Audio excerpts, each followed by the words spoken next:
அன்பார்ந்த ஆலய கதமம் பக்த கோடி பெருமக்களே, நாம் 5வது பீடமாக இன்று பார்க்க இருப்பது திரஷாராமம் பீமேஸ்வரர் மாணிக்க தேவி என்ற ஆலயம்.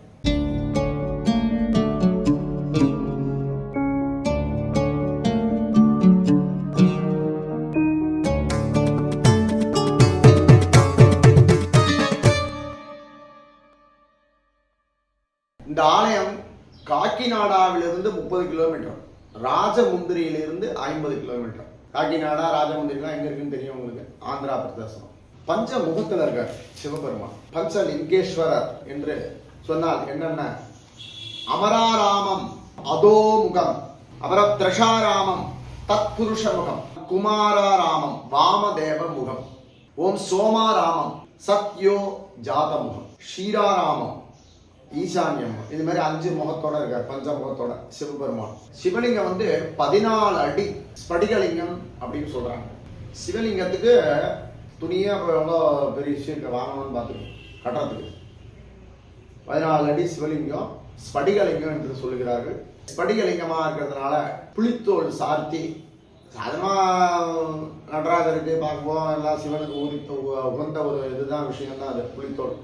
தினமும் சூரிய வெளிச்சத்தில் பட்டு பிரகாசிக்கும் இந்த லிங்கம். அம்பாள் இடதுபுறம் இருக்கிறார். மதுரையில பாத்தீங்கன்னா அம்பாள் வலதுபுறம் இருப்பாள். இங்க அம்பாள் இடதுபுறம் இருக்கிறார். அம்பாள் சீச்சக்கரம் மீது ஏறி நிற்கிறார்.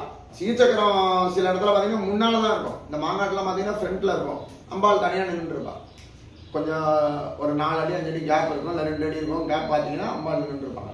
சக்கரம் முன்னால இருக்கும். இங்க அப்படி இல்லை, சக்கரத்து மேலேயே ஏறி அம்பாள் நிற்கிறார். ஆலயத்திற்கு குளம் என்று சொல்லுவார்களே, அந்த குளமாக பார்க்கப்படுவது கோதாவரி நதி. கோதாவரி நதினா நதியை எப்படி குளம் சொல்றாங்க அப்படின்னு பாத்தீங்கன்னா, கோதாவரி, கங்கை, யமுனை இப்படி பல நதிகளை, சரஸ்வதி என 7 நதிகள் அந்தர்வாகினியாக உள்ளன. அந்தர்வாகினினா என்ன அர்த்தம்? தல தீர்த்தம் கோதாவரி குண்டம் என சப்த ரிஷிகளால் உண்டாக்கப்பட்டது. சப்த ரிஷினா 7 ரிஷிகள், சப்த மாதாக்கள் சொல்றோம்ல, அதுங்க சப்த ரிஷிகள். அவங்களால கோதாவரி குண்டம் என்று ஒன்று உருவாக்கப்பட்டது. நிறைய கதை இங்க நடந்திருக்கு. இங்க ஒரு கதை 2 கதை இல்ல, நிறைய அதிசயங்கள் கதைகள் நடந்திருக்கின்றன. பார்வதி தேவியின் வாக்கால் தட்சிண காசியே என்று வழங்கப்படுகிறது. இந்த பார்வதி தேவியின் வாக்கால் தெற்கு இருக்குல்ல, இந்தியாவில் தெற்கு இருக்குல்ல, தட்சிணாமூர்த்தி சிவனாலயத்தில் தெற்க பார்த்திருப்பார். அதனால தட்சிணம் சொல்றோம்ல, தட்சிணம். இன்னொன்னு தட்சணை தெரியும். தட்சணை யாகம் பண்ணும்போது அந்த கதை தெரியும் போது, சக்தி பீடமே அதுதான். அம்பாள் பல்வேறு பாகங்களா வெட்டி போட சண்டை சிவனுக்கும் அம்பாள், அதெல்லாம் எல்லாருக்கும் தெரியும். அந்த கதை ஆரம்பத்தே சக்தி பீடத்தோட கதையா தான், பூர்வ கதை. அம்பாளே என்ன சொல்லிருக்கா, இந்த இடத்த மாணிக்க பீடத்தை தட்சிண காசியாக சொல்லியிருக்கிறார். இங்க அகத்தியர், வால்மீகி, நாரதர் என்ற பல முனிகள், பல சித்தர்கள் தரிசனம் பண்ணிட்டு போயிருக்காங்க.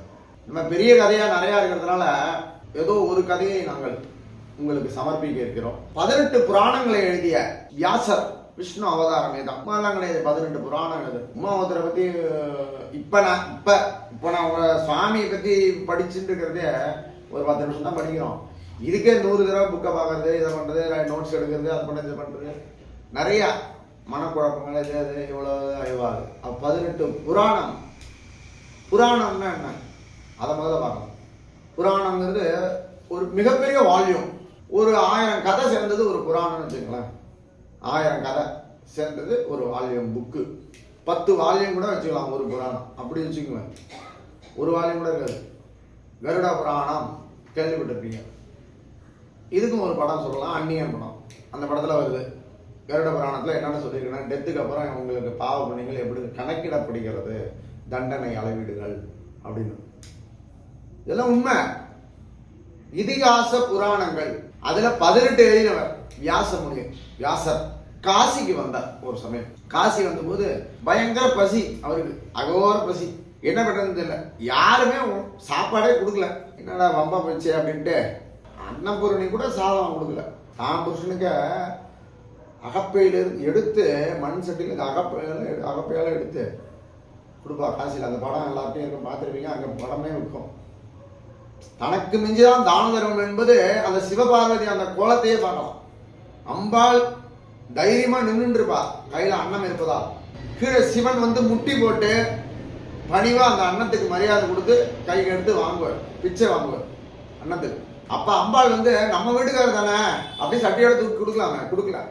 அப்படி அகப்பையிலாவது சிவனுக்கு எடுத்து கொடுத்த அன்னபூரணி கூட இந்த வியாசருக்கு கொடுக்க மனம் வரவில்லை.